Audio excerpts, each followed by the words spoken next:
I'm Don Smith with newsvideo.com, producing a Final Cut Pro tutorial for my YouTube channel called texas2lane.com, where you see that I love to ride motorcycles. But I'm a big Final Cut Pro fan and Apple Motion fan, and I want to say that I've been doing a trick with Ken Burns effect for a long time that I thought I'd share with you. I learned it years ago from someone else. I wish I could remember who that other person was.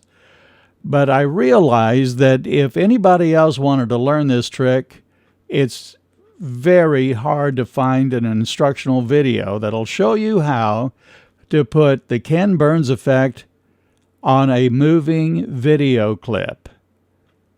Now, you'll find them with applying Ken Burns effects to still pictures, and you'll find a few that might show you how to put more than one Ken Burns effect onto a still picture.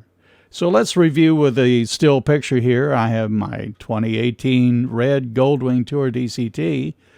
Not my bike, but the bike that I ride, model and color and everything. And it just sits there. And if we wanted to apply Ken Burns effect, we go to the crop mode, Ken Burns, and we have an end frame and a beginning frame. And there's the end frame.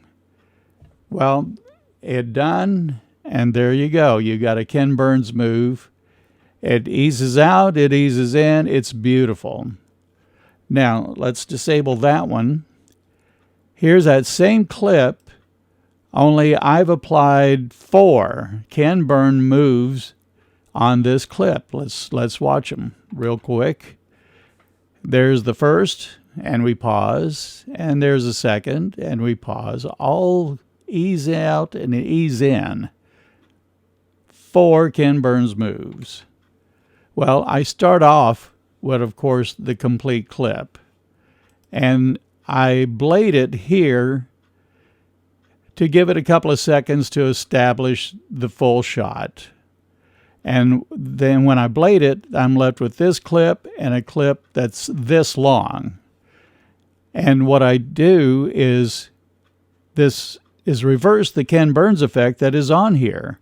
Because when I bladed this one, when I applied the Ken Burns to the whole thing and then bladed it here, well, both had copies of the same Ken Burns effect, only this one moved a lot slower since it had more time. So I bladed here, and that gave me this clip, now separated by a pause frame, but it gave me this with the same Ken Burns effect, only I went up and reversed it. You can do that by going to the Ken Burns effect, and up here in the upper left, you can reverse the keyframes. And once I did that, I took the playhead to the beginning of it, Option F to create a still frame, and that still frame came between the 2 Ken Burns effect frames. So that so far we hold it, move in, we pause. There's the same Ken Burns effect, only reversed and with a new ending. Reversed so that the ending frame of this one matches the beginning frame of this one, and then you can go wherever you want. So on this one, I moved to the rear seat. And but remember that this is now this long, and here I bladed here. And that gives me this and a clip like this. Well, here's a pause frame, but this is the other half of the clip where I bladed it here. And this one I reverse, and the end frame I choose something else. And I go to the beginning, Option F to create this pause, and that's how I go from here, pause, and then to the new Ken Burns, to a different destination, pause, to a different destination, and pause. I hope that was clear. It's tough to explain.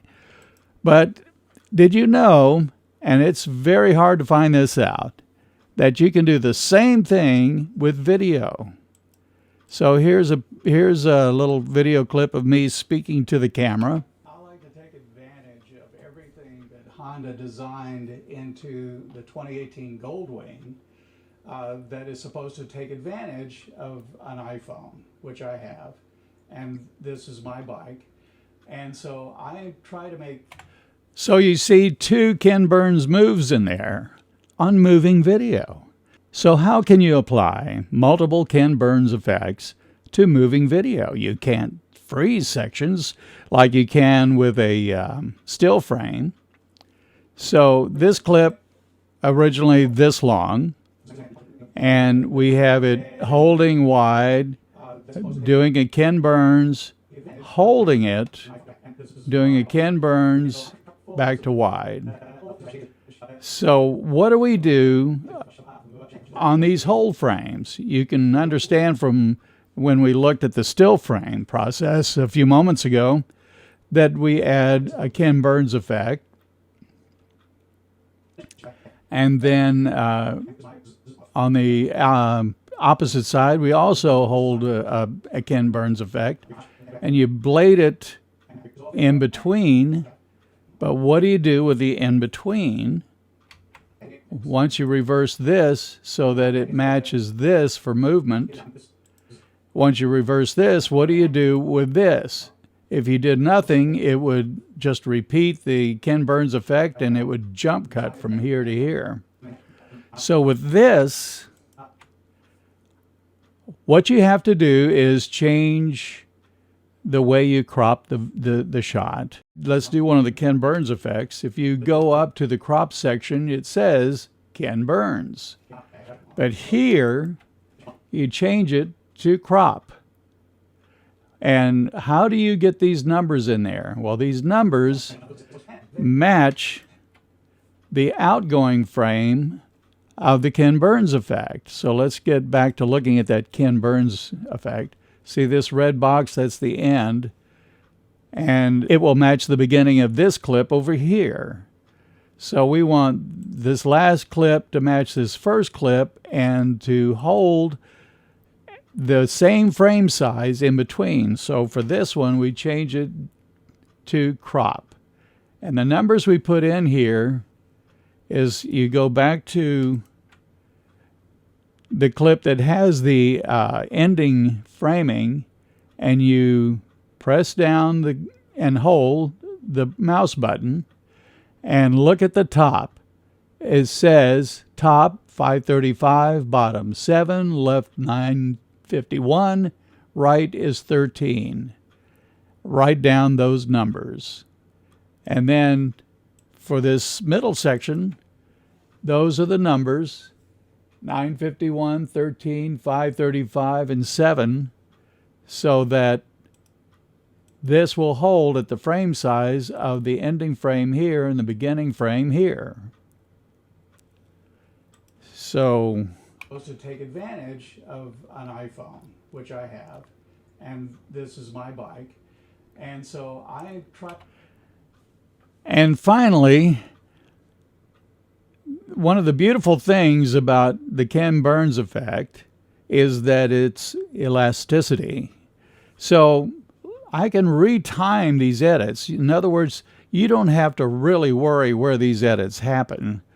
You want to make them time to your narration, but initially you don't have to worry about it. Just rough it in, because pressing the T key, I can move this back and forth and make it move sooner.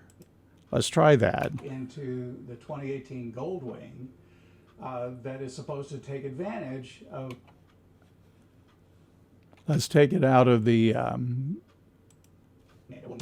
Ken Burns effect. Into the 2018 Goldwing that is supposed to take advantage of an iPhone, which I have. And this is my bike. And so I want to move this edit sooner for my hand movement. Let's see if this works. Of an iPhone, which I have. And this is my bike. No, it doesn't. In fact, it's radically wrong, but that's all right. I will do this, I will do this, I will do this.